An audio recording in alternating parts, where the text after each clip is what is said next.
Bueno, ya pasó la Semana Santa, ya descansamos, ahora nos metemos de lleno en lo que es la realidad nacional y sobre todo la contienda política. Este es un año clave, es un año muy importante para definir qué va a pasar, quién es el nuevo inquilino de la Casa de Nariño.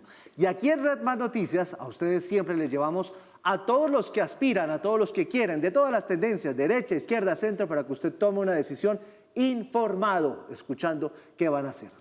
El doctor Alejandro Gaviria, para muchos, es uno de los hombres más inteligentes de este país. Advirtió lo que iba a pasar con el presidente Petro. Quiso trabajar con él para tratar de llegar a una coalición.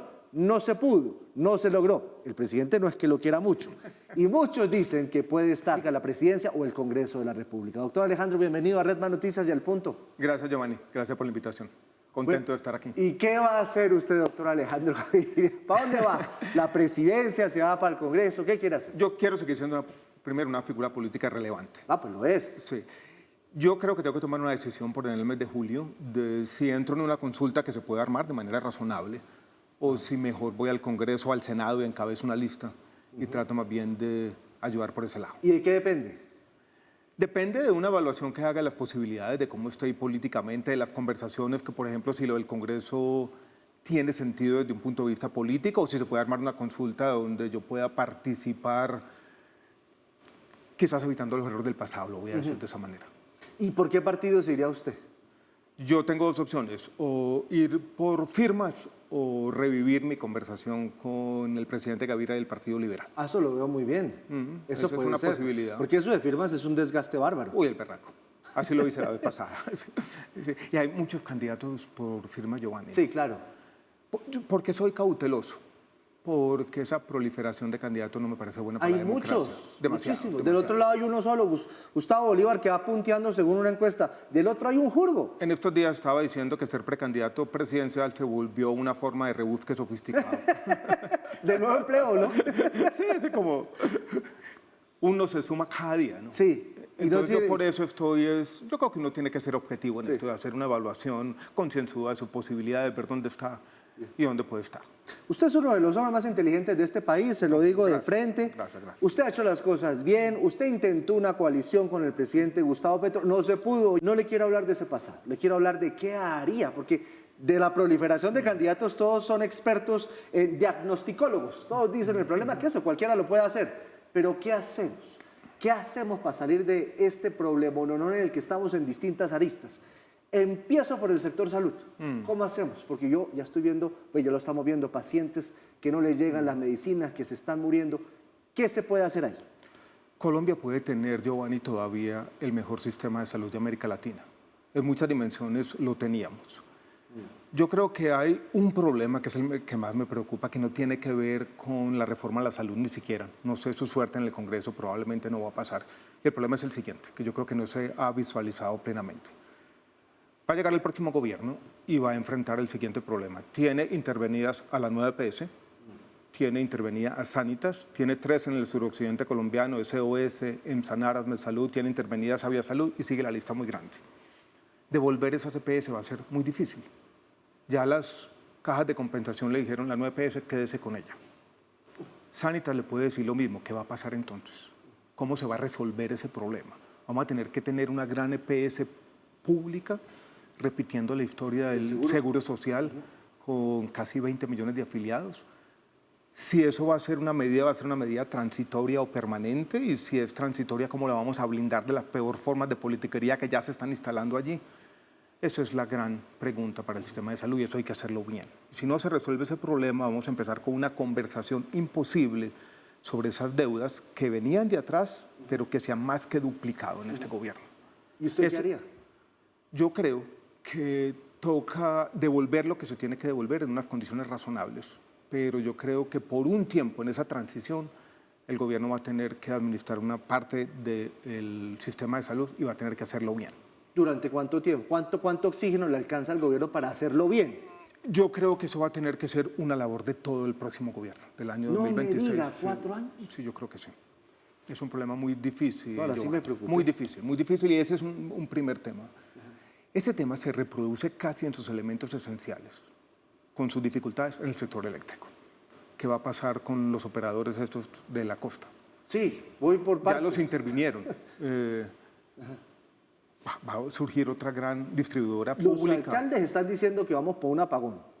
Lo dijo Medellín, bueno, varios, lo han dicho En el público y en privado. 2027 parece ir allá, las deudas y las tensiones financieras crecen todos los días, donde estamos sumando crisis, la de salud, la del sector eléctrico, y sigamos la lista, ¿no? ¿Y qué haría con el sector eléctrico usted si llega el 7 de agosto? Primero la pagar las presidencia? deudas, Giovanni, hay que pagar las ¿Y dónde deudas va a sacar la plata? que son muy grandes. Pues yo creo que puede haber instrumentos financieros, por ejemplo, el pago con bonos del Tesoro, para hacerlo. Yo creo que si hay voluntad se puede ir resolviendo ese problema. Primero que todo hay que reconocerlas plenamente para que eso le dé un alivio a los estados financieros de estas compañías y después diseñando mecanismos financieros que en el tiempo permitan ir resolviendo el problema paulatinamente. ¿Cómo se resuelven las crisis en general? Esta es una enseñanza que yo aprendí. Se resuelven con dos medidas, con recursos, pero también con una visión de futuro. Las crisis ahora son tan profundas porque el gobierno borró esa visión de futuro, ni en salud ni en el sector eléctrico, y la lista, como ya dijimos, continúa. Y en el tema de orden público, ¿usted qué haría? Porque tenemos un Cauca que está prácticamente fuera de control. Hace 15 días se tomaron 10 municipios al tiempo. Usted lo sabe más que nadie, lo que pasa en el Catatumbo, en el sur de Antioquia, el Clan del Golfo, las disidencias, el ELN haciendo lo que quiere. ¿Usted cómo enfrenta este problemita? Voy a dar un paso atrás, Giovanni, y voy a describir como el problema en su complejidad. Si nosotros nos devolvemos a la primera vez que yo fui funcionario público, en el año 2002, que fui subdirector del Departamento Nacional de Planeación. Gobierno Uribe. Gobierno Uribe. Yo incluso redacté casi de mi puño y letra ese primer plan de desarrollo. El problema en ese momento estaba fuera de control. Colombia tenía una tasa de homicidios de 70 por 100.000 habitantes. El problema era un Estado fallido. Hoy la tasa de homicidios ha disminuido a mucho más de la mitad, está por los lados de los 30.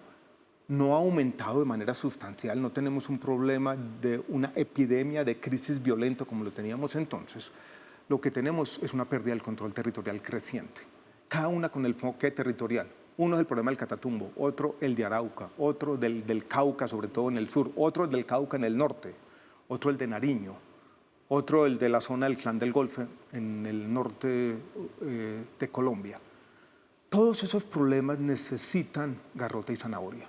Necesitan construir historias de desarrollo, cómo estas comunidades se van a insertar en las economías globales y locales, y necesita mayor presencia de la fuerza pública, que esta especie de parálisis a la que condujo la paz total desaparezca. Y yo creo que durante la campaña presidencial, Giovanni, se va a decir que este problema se va a solucionar muy fácil. Este es otro de esos desafíos de la sociedad colombiana. Pero yo ya no creo que uno sea a punta de, como dicen por ahí, de plomo se solucione esto. No puede ser. El que diga eso está echando carreta, eso ya pasó. Y la nostalgia de que eso va a necesitar las mismas soluciones de hace 20 años, simplemente es decir mentira. Sí, es decir mentira. Hay ejemplos que a veces tienen una dimensión inquietante. Lo que ha pasado en Medellín. Medellín, mi ciudad, en la que yo crecí, con un rompimiento del orden social, con 7.000 homicidios en el año 1992-93. Va a tener una tasa de homicidios de un dígito. Yo creo que se logró por lo menos aliviar el lado más deplorable de esa violencia. Y hay arreglos que algunos critican, pero yo creo que hay comunidades que se han organizado y hay formas de ir disminuyendo esa violencia poco a poco. Eso necesita conversaciones locales, enfoque territorial. Enfoque territorial, no. Yo no sé si llamarlo acuerdo de paz porque eso ya está... O sea, ya procesos de paz con usted, no, si usted es presidente. Pues yo no sé, es que con el ELN ya ni siquiera el gobierno Petro está hablando de procesos de paz, hacen uno por allá en Nariño. Esta idea de que usted gobierna con todo el mundo y con todos al mismo tiempo sin tener una estrategia clara, eso hay que mandarlo a recoger, así no va a funcionar nada. Pero yo creo que sí se necesita es un lugar común, pero es verdad, una presencia del Estado y una creación de historias de desarrollo para poder resolver los problemas de violencia. A propósito de este tema, la presencia del Estado, ¿qué pasará si nos desertifican ahorita en septiembre, octubre por parte de los Estados Unidos? Ese es otro chicharrón que se suma, ¿no? Sí, yo creo que depende de lo que implique la desertificación. Si eso viene acompañado, por ejemplo, de restricciones financieras que vayan a hacer que la operación de todo nuestro sistema financiero se complique en los movimientos internacionales, flujo de recursos y todo, podría tener efectos grandes sobre la economía, ¿no? Esperemos que eso no sea así. Pero es que tenemos, ¿cuánto? 300 y tanto mil hectáreas de coca, y eso no baja. Ahorita dijeron que iban a utilizar el glifosato y después dijeron que no, pero eso no baja. Es prácticamente inminente que nos van a desertificar. Probablemente, probablemente. Y eso limitaría la ayuda de los Estados Unidos a las Fuerzas Armadas colombianas. No creo que sea así tanto porque no sé si los Estados Unidos quiere dar ese paso. Y yo creo que los Estados Unidos cree que hay formas de cooperación más eficaces con Colombia que simplemente quitarle la ayuda. Yo, Giovanni, quiero hacer como el siguiente punto. Imaginemos un escenario. Es difícil visualizar que mañana exista una forma de cocaína sintética indistinguible de la que se producimos aquí, que se acabe ese mercado y desaparezca la cocaína. Y Colombia deje de ser el primer exportador de cocaína a los Estados Unidos y a Europa. ¿Se resuelve el problema de la violencia? ¿De qué creo? Uno creería que sí, ¿no? No, ese es el problema. ¿Ah, no? Yo creo que esa fue la causa primigenia, original del problema, pero hoy si desaparece, estas organizaciones ya tienen un control territorial tal que tienen otras formas, incluida la extorsión, la captura de recursos del Estado, el movimiento de personas, la minería ilegal. Entonces yo quisiera que hay que enfocar este problema. Sí, los cultivos de uso ilícito son un problema, pero no son el único problema. Y ya es un tema más de control territorial. ¿Y uno cómo arrebata ese control territorial de eso? Porque son grupos atomizados. Antes eran las FARC, el ELN y los narcos. Por eso ahorita yo son quise millones. recorrer como la geografía del país diciendo esto necesita un enfoque territorial. Los problemas son muy distintos. Una cosa es Arauca, donde tenemos el ELN operando como un grupo paramilitar en Venezuela, teniendo un gran poder de la regulación social de esa área. Otra cosa es el Clan del Golfo y su influencia también distinta, pero prevalente y muy grande en muchas regiones del país. Pero la fuerza de la justicia es la misma.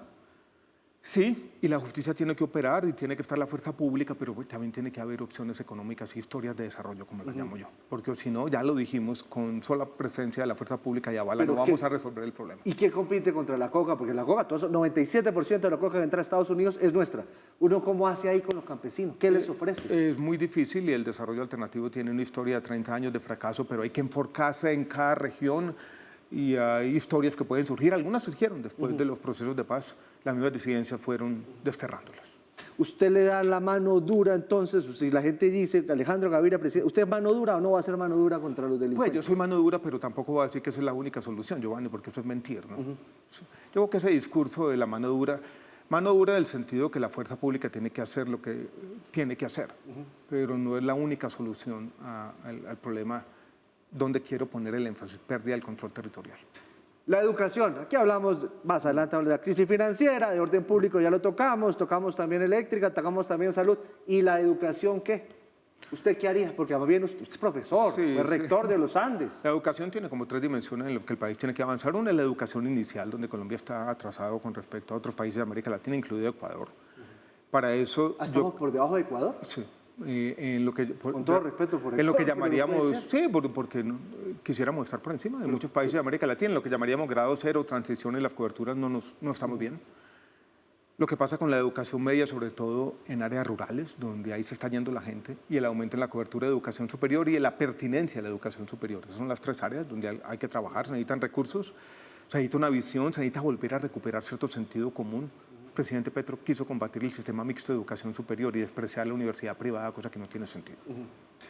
¿Qué hacemos con los Estados Unidos? Porque usted si es presidente le va a tocar Donald Trump. ¿Usted cómo manejaría ese señor? Tan difícil. Con pragmatismo. No hay forma distinta sin cazar las peleas innecesarias. Sin X. Pero también yo creo, Giovanni, que hay que hacer los puntos. Y el estilo de Donald Trump es un estilo complicado, matoneador en muchas dimensiones. Y yo creo que Colombia también tiene que hacer valer su voz. A mí no me choca eso que se ha dicho, que América Latina tiene que estar unida también para, de alguna manera, enfrentar es una amenaza. Sí, yo creo que hay cosas que son razonables. ¿Sí? En eso hay que decir que sí, que yo creo que cierta unión de América Latina, un continente olvidado del mundo en la geopolítica y que ha estado muy lejos de sí mismo, tiene sentido. Hablar con México, hablar con Brasil y enfrentar estas amenazas, por lo menos compartiendo experiencias. O sea, ¿usted no sería de los 70 y tantos países que ya le agacharon la cabeza y retiraron los aranceles a los Estados Unidos? No, uno puede tener una negociación razonable. Lo primero que entraría fue tener ministro de Comercio Exterior como no tiene este gobierno, ¿no? Un semejante problema. Colombia, quiero hablar un poco de la historia de desarrollo hacia adelante, Giovanni, ¿cómo concibo yo? Uno de los grandes desafíos de nuestro país hacia el futuro es ver qué va a pasar cuando las exportaciones de petróleo empiecen a caer en los próximos 10 o 15 años.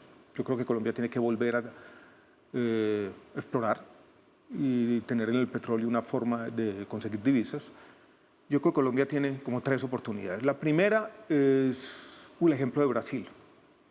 Brasil tiene una visión, y es una visión de largo plazo, de que Brasil quiere, de ese 50% que tiene que aumentar la producción de alimentos del mundo, ellos producir más de la mitad. Colombia se tiene que unir a eso. Y Colombia tiene que ser también como México, o por lo menos el México de México, en lo que llaman nearshoring, básicamente en la manufactura. Y si Colombia es algo de México, algo de Brasil, y si tenemos turismo, y si repetimos ciertas historias que se dan en Medellín, por ejemplo, de servicios urbanos, podemos tener una economía fuerte y ser de sobra la tercera economía de América Latina, encontrar nuestro lugar en el mundo, brindar oportunidades para mucha gente. Tenemos el talento humano para hacerlo, tenemos las universidades. Y yo creo que esa es una labor fundamental para un próximo presidente, dejar de echar carreta e indisponer a todo el mundo. Lo que más me impresiona de Petro es el señalamiento. ¿El señalamiento? Señalamiento permanente a todo el mundo, no nada de mirar para adelante, sino buscar culpables para todo. ¿Y usted cómo va a hacer para gobernar con un post-Petro? Porque Petro deja de ser presidente y se vuelve la oposición. Y ya sabemos cómo es el señor en la oposición, ¿no? El 8 de agosto de 2026 va a entrar en la oposición y va a ser una oposición brutal. Él mismo se va a sentir legitimado porque él va a salir de la presidencia con la idea de que lo tumbaron, de que no lo dejaron gobernar. Entonces él va a tratar de hacer lo mismo. Esta cosa que decían de los argentinos, de Perón, ¿no? Que o gobiernan o no dejan gobernar. Para eso que se necesita unión. ¿Usted volvería a apoyar un proyecto de izquierda si decide que no está en la presidencia sino en el Senado? En este momento no. ¿No? Porque la izquierda en Colombia va a estar relacionada con Petro y creo que no, yo ya perdí la esperanza en esa idea. ¿Centro, derecha, centro derecha? Sí, yo estoy más ahí en este momento, Giovanni. ¿Yo por qué apoyo a Petro? Porque a mí me pareció que mucha gente que no confiaba ni en el Estado ni en la democracia colombiana confiaba a través de Petro. Y que esas voces, sobre todo de la periferia de Colombia, que habían estado olvidadas... Que es absolutamente legítimo. Sí, era completamente legítimo y un demócrata tiene que creer en eso. Sí. Sí. Y yo dije, bueno, vamos a darle la oportunidad. ¿Tenía dudas? Claro que tenía todas las dudas. Traté en los primeros consejos de ministros de aportar mi conocimiento. Yo había estado 6 años de ministro de Salud, sabía cómo eso funcionaba, había trabajado en un plan de desarrollo. Siempre hice intervenciones transversales. Yo dije, yo manejo mi sector, tengo experiencia también en el sector educativo. No se pudo. Y yo creo hoy que Petro nunca tuvo la voluntad de tener un gabinete plural.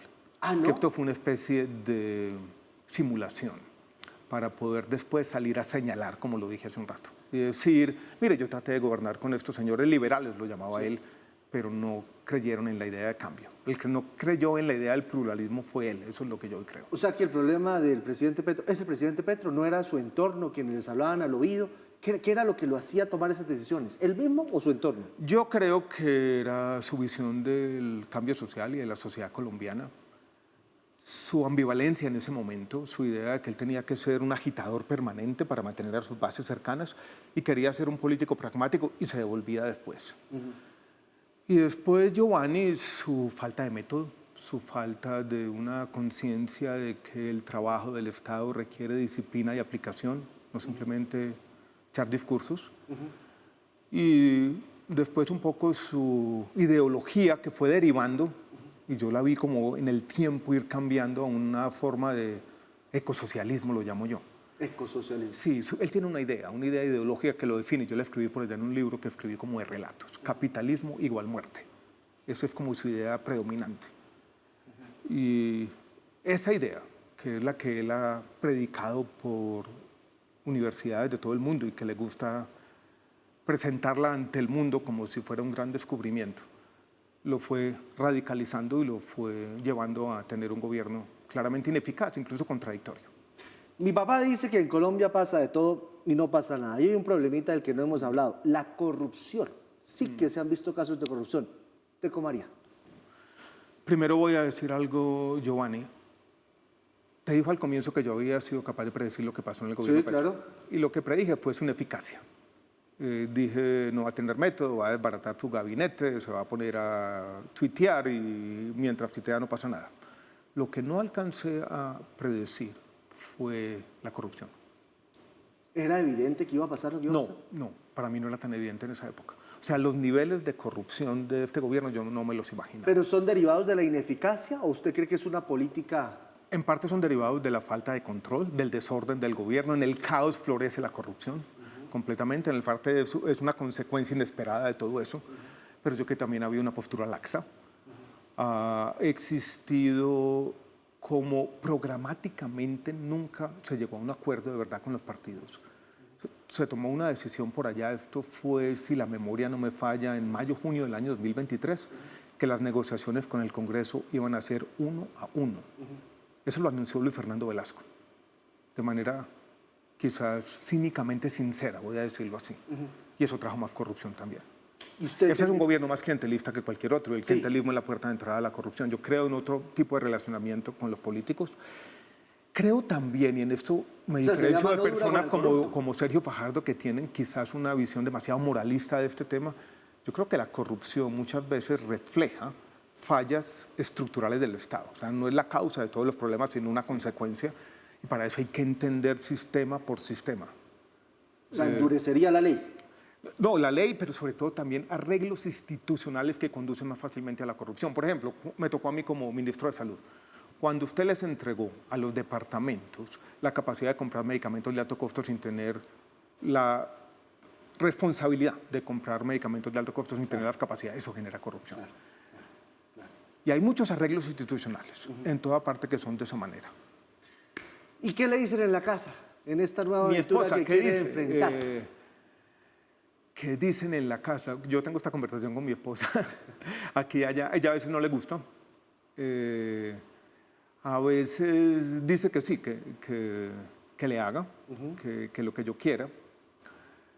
Yo, Giovanni, tengo como internamente la conversación mía con mi conciencia y con mi esposa. Cuando yo sufrí cáncer en el año 2017-2018, tenía una cosa que repetía ¿Cuál? a mi interior y era, quizás yo debo dedicarme a construir pequeñas historias, o sea, habitar un mundo en la academia o quizás en una fundación donde yo tenga la idea del cambio, de la sociedad, de la transformación, pero más controlada. Que el impacto y su incidencia sobre mi vida privada, y eso no se cumplió. Sí. Entonces, por eso cuando tú me preguntas, yo dudo un poco porque es, bueno, ¿qué ha pasado? Porque yo nunca he tenido ambiciones extravagantes. Es cierto. Yo siempre he creído, hay una frase como que está incluso en Platón, ¿no? Que los mejores líderes son los que no quieren serlo plenamente. O que el poder para que no los quieren demasiado, porque el que los quiere demasiado puede abusar de él. Y esa ambivalencia es un problema, pero también es una virtud. Entonces, esa misma conversación que yo tengo yo y que estoy siendo muy franco contigo, la tengo con mi esposa. Y Giovanni, estas conversaciones nunca terminan. Siempre quedan ahí flotando. No, yo estoy decidido a participar, ya lo dije. Sí. Pero tengo esa cosa ahí, tengo esa conversación y siempre está ahí. Porque este va a ser un caballo muy bravo. Hay Colombias bravas, pero esta que le va a tocar a usted si llega a la Yo presidencia. estoy pensando sobre todo en la campaña, ¿no? Cuando uno ya está metido, ya se metió. Ya No, peor. Allí imagine cuando sea presidente el 7 de agosto. No, ahí cuando ya es presidente tiene que estar metido con todo, ¿no? Y yo, cuando fui ministro, lo fui por 6 años, yo era todos los días, a toda hora. Claro, pero es que era otro gobierno, que tenía método, que tenía un Era respaldo del presidente. Sí. Era un estadista, era otra cosa distinta, ¿no? ¿Sabe qué añoro de ese momento o que nunca pude encontrar con el gobierno del presidente Petro? La relación de los ministros con los presidentes son interesantes porque nunca hay un contrato, nunca hay una forma de decir, bueno, ¿cómo vamos a entender? Y lidiar un tema complejo. Y yo con el presidente Santos fui descubriendo que el contrato implícito que tenía era sencillo. Era, salud es un tema difícil, que yo se lo dejo a usted me lo maneja. No me venga con problemas todos los días, manéjelo usted, pero si necesita mi ayuda, levanta la mano y yo lo respaldo. Eso se llama confianza. Eso se llama confianza.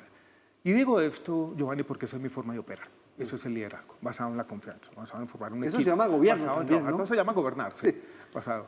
Yo conozco lo que tenga que saber del tema. Voy a confiar en la gente con la que voy a trabajar. Que eso fue completamente lo opuesto que vimos en el famoso Consejo de Ministros del presidente Petro hace un mes aproximadamente, un mes largo ya. Y eso es lo que necesita este país, ¿no? ¿sí? Un estilo de liderazgo distinto, conducente a resultados. Basado en la confianza. Basado en la confianza. Sí. Doctor Gaviria, muchas gracias por esta primera entrevista aquí en Redman Noticias. Lo esperaremos en los debates. Yo sé que usted tiene mucho coraje, usted se le va a lanzar a la casa de Nariño, creo que para allá va la cosa. Pues qué bueno que usted quiera tanto a mi país, que quiera tanto a Colombia, y qué bueno que usted tenga esas intenciones de que podamos algún día salir de todo lo que estamos. Gracias por estar con nosotros. Saldremos, Giovanni. Saldremos. Gracias de todo corazón. Abrazo, hermano. Hasta aquí este primer Al Punto después de Semana Santa. Ya empieza con todo esta época ya preelectoral y aquí queremos que ustedes conozcan todas las tendencias, como les dije. Feliz noche. Nos vemos mañana martes con nuestra emisión central de Redman Noticias a las 7 de la noche. Que sueñen con los angelitos blancos. Chao, chao.